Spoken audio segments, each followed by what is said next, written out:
Rachel, do you know who was Aristotle? Oh, you mean the great philosopher?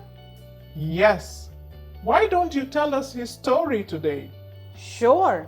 But before we start, let me tell you what is philosophy. Philosophy is a Greek word which means love of wisdom. Philosophy is the study of some of the basic questions about human life, like what can people learn from life, how can we be happy, or what makes us sad. And philosophers are the people who study philosophy, isn't it? Absolutely. And now let's talk about Aristotle.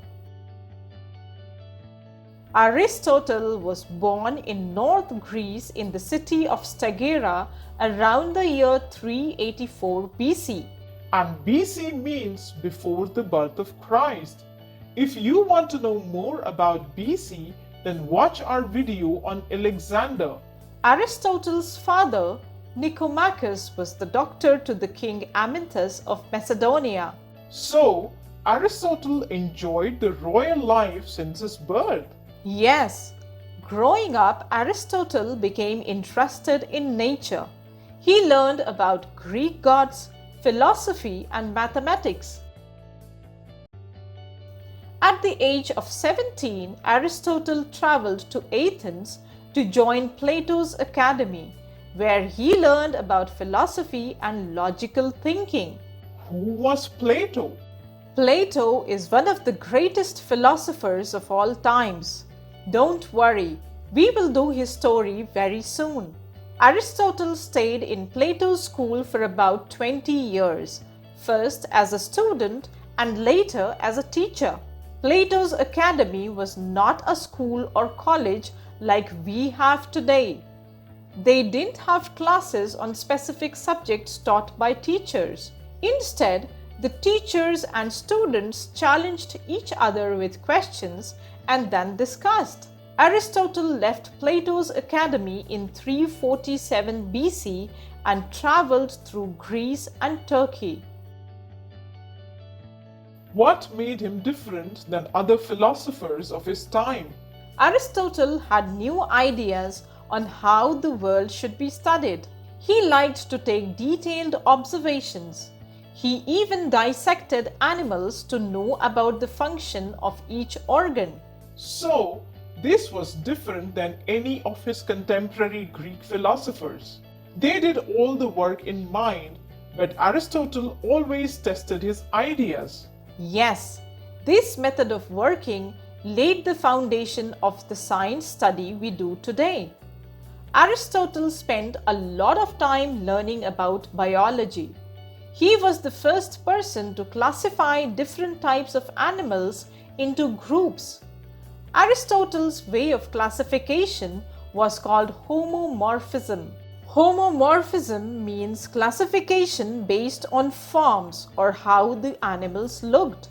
For example, there are many bird forms like cranes, eagles, crows, bustards, and sparrows.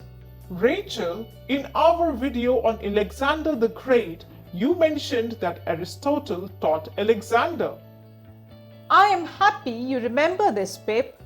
In 343 BC, King Philip II asked Aristotle to teach his son Alexander. Aristotle taught philosophy, logic, mathematics, and many other subjects to Alexander. Alexander went on to conquer most of the civilized world and was called Alexander the Great. After teaching Alexander, Aristotle returned to Athens and opened his school. It was called the Peripatetic School, where students learned the philosophy of Aristotle. I read that he worked on the 5 elements of nature. Yes, during those times, people believed that everything was made of 4 elements: earth, water, air, and fire. Aristotle proposed that there was a 5th element, ether, and said that the stars, moon, and the sun were made of ether. Aristotle also worked on how people should behave. What does that mean? We all behave well, and I am very good. Surely, Pip, but Aristotle talked about the mean. So, the best way for people to behave was to avoid extremes. Like doing everything in a balanced way?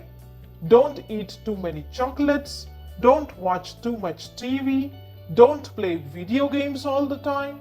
Study, play, and eat in a balanced way. That's a nice thought. I will practice the idea of mean. What do you say, friends? Yay! The existing works of Aristotle are grouped into 4 categories: organon, metaphysics, rhetoric, and poetics. Great work to be remembered by the world forever. Aristotle died in 322 BC, and sadly, his students could not take his work to the world. Oh, so all that wisdom was lost? In the 13th century, Aristotle was reintroduced to the Western world through the works of Western philosophers. Even today, Aristotle's work remains a significant starting point for any argument in the field of logic, aesthetics, political theory, and ethics.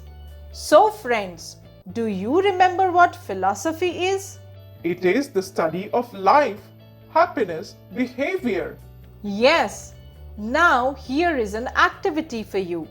List out and make a picture of 5 things that make you happy and 5 things that make you sad. And if you want to know more about Aristotle, then hop on to our website www.makemegenius.in to find amazing facts, quizzes, and activities. We will be back soon with an interesting story on Leonardo da Vinci. But before we go, subscribe to our YouTube channel and press the bell icon so that you don't miss our exciting videos. See you soon.